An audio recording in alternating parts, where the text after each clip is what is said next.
And just on Candace Owens, you've been very supportive of her, not critical, even though I would argue, and I have to her face when I've had her on the show. Well, I get on well with Candace, but some of the stuff she's been doing in relation to Erica Kirk, Brigitte Macron, and others, I do think is really regrettable, kind of conspiracy theory nonsense just for clicks and money.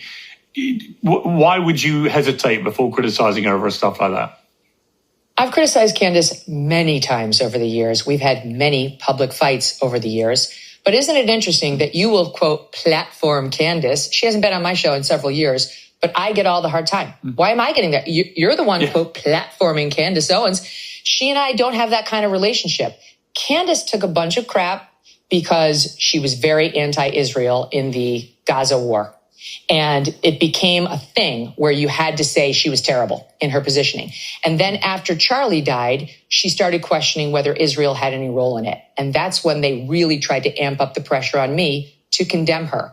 And I refused because Charlie was starting to have serious questions about Israel. Not just its role in the Gaza war, but its influence on American politicians, something he and I spent hours and hours discussing. So I had no problem with Candace Owens asking those questions. And I refused to condemn her because I was under pressure from these people who wanted me to. And then that morphed into then everything Candace said thereafter, with which I may or may not have had serious problems, that I had to, where's the condemnation? And it was all really about the Israel thing. And I'd rather die than bend the knee to these people. I'd rather die than bend the knee. It won't happen. I didn't raise my fist and say BLM, and I'm not going to condemn the people they want me to condemn just so that I can get a little pat on my head from them. It's not important to me. What's important to me is I live free. And that, frankly, is what it means to be an American. That is incredibly powerful. And like I said, kudos to Megyn Kelly, because she's telling the truth. It has always been about Israel. It is not about morality. And by the way, even if she did come out outright and condemn me, that would buy her maybe until next week. If she didn't say the next thing they wanted her to say, they would destroy her. We have seen this pattern over and over again. I'm one of the people that suffered from this pattern. I don't like what's happening in Gaza. Look what they did to me. Charlie was, for a fact, having plenty of doubts about Israel. Anybody in his inner circle can tell you that. And yet people in his inner circle are not telling you that. Instead, they are spending money and going after influencers from the very beginning to influence people to believe that Candace was lying about this fact. And now we have a predicament when even the person closest to Charlie, his wife, is being caught telling lies. These are lies. And just on... Okay, so look, I want to point out one thing, okay? One thing that he said, that Piers Morgan said at the beginning of this video. Let's listen one more time, okay? Just that part. Even though I would argue, and I have to her face when I've had her on the show, well, I get on well with Candace, but some of the stuff she's been doing in relation to Erica Kirk, Brigitte Macron, and others, I do think is really regrettable, kind of conspiracy theory nonsense just for clicks and money. Just for clicks and money, okay? That's what he said. Just for clicks and money. Now, let's go back again a little bit, okay? Let's go back again a little bit. Let's play. Brigitte Macron and others, I do think is really regrettable, kind of conspiracy theory nonsense just for clicks and money. So, okay. So he said, it's a good thing that he said, I do think. I do think. So you got no evidence.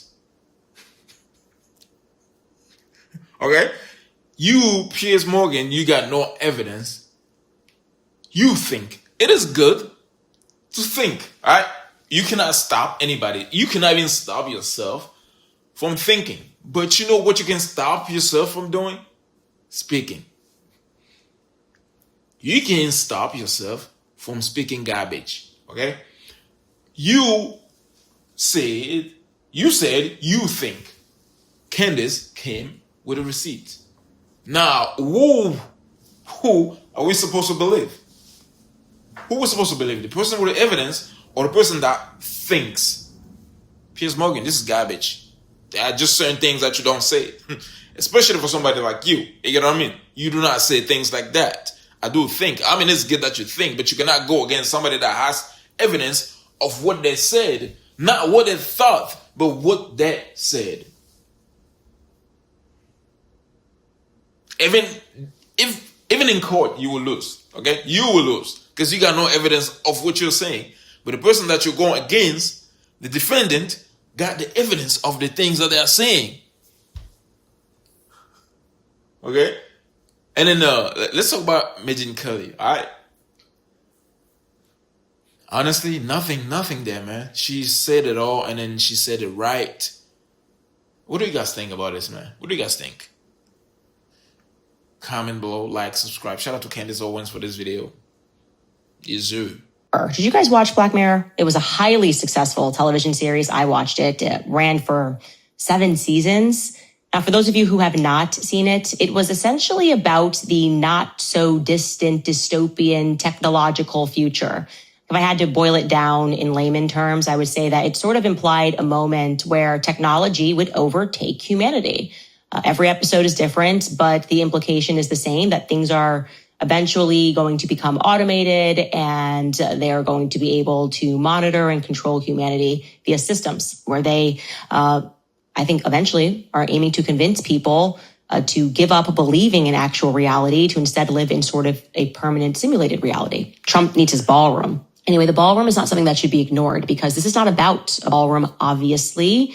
This is about the next step, right? And I think it's pretty obvious that it's data centers, right? That's what they want. He doesn't care about a ballroom. He can do events wherever he wants. The data center beneath the ballroom.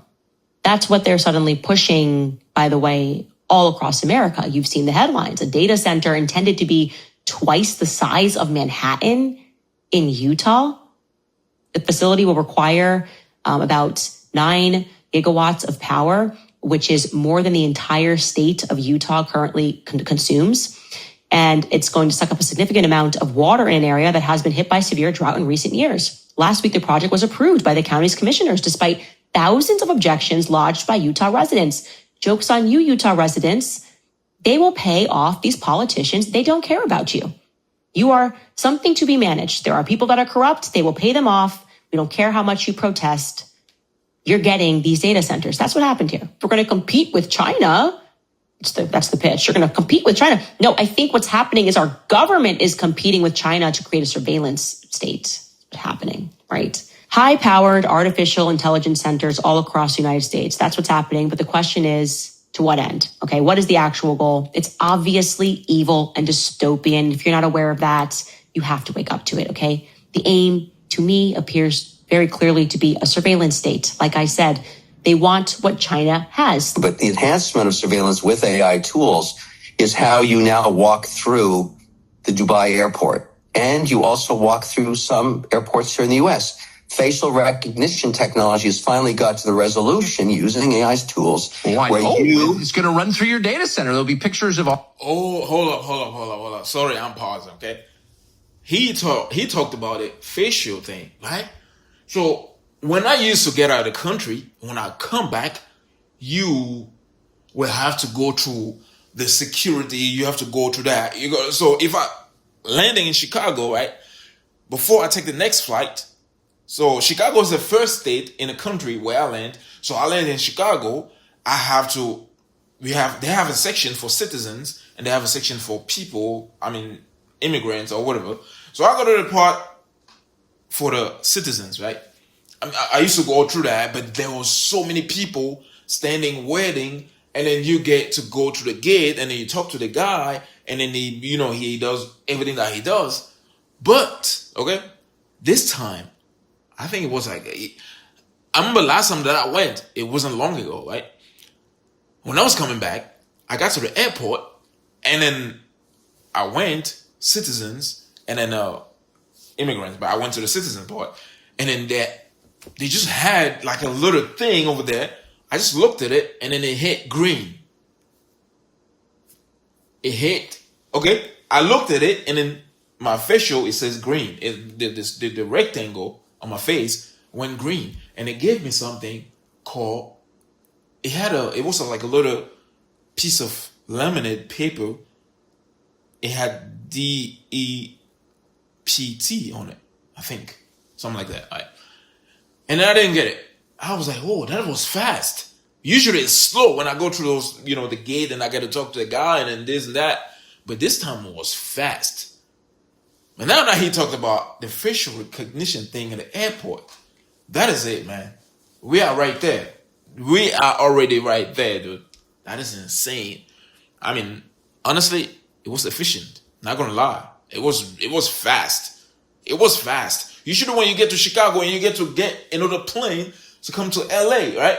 You get to that gate, dude, there's so many people and it takes so long. It's crowded. But this time, it was like 2 seconds. Now, I don't know if this is playing in what favor or against. Don't know, man. What do you guys think? That was good. All of us in your data center. Every data center. Would you prefer all of us that are developing these data centers put down our shovels and stop while the Chinese accelerate theirs? Would you like that? Yeah, because I don't live in China. Black Mirror. Did you guys watch Black Mirror? It was a hype. Yeah, because I don't live in China. I mean, whether you like it or not, we're going to get there, right? Whether you like it or not, we're going to get there. Sooner or later, we're going to get there. So it's not even like you worrying about that is like really waste of energy because it's not going to get you anywhere. It's not going to get you anywhere. I mean, think about it. Like in Dubai. Think about it like in Dubai, bro.